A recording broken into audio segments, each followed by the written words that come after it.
Sa iba pang balita, nanawagan ng isang senador sa Social Security System o SSS na sa halip na magtaas ng member contribution rates ay dapat habulin na lang nito ang mga pasaway na kumpanya na hindi nagbabayad ng kanilang buwis.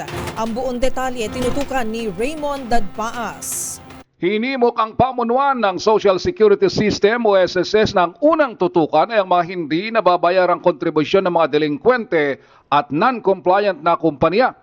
Ayon kay Senate Minority Leader Aquilino Coco Pimentel III, nakababahalang report ng Commission on Audit na 89.1 billion pesos ang hindi nakukolekta ng SSS na kontribusyon mula sa mga delinkwenteng employers. Para kay Pimentel, mas maganda na ito ang gawing prioridad ng SSS kaysa ang pagtataas sa member contribution. Dahil kapag nagtaas ng member contribution ay ang mga naparurusahan ay mga compliant na membro na silang bumabalikat sa lahat.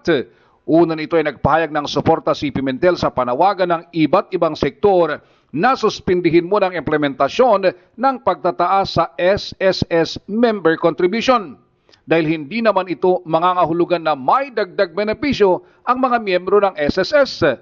Maliban pa sa kahilingan na ilahad ang naglalakihang bonus na ibinibigay sa mga opisyal ng SSS at mga miyembro ng board nito. Batay sa Social Security Act of 2018 ay unti-unting itataas ng SSS ang contribution rate.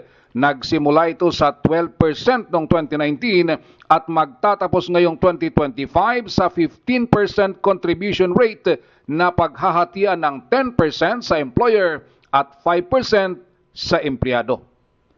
Para sa MBC TV Network News, ito si Raymond Dadpaas ng DZRH, una sa Pilipinas, una sa Pilipino.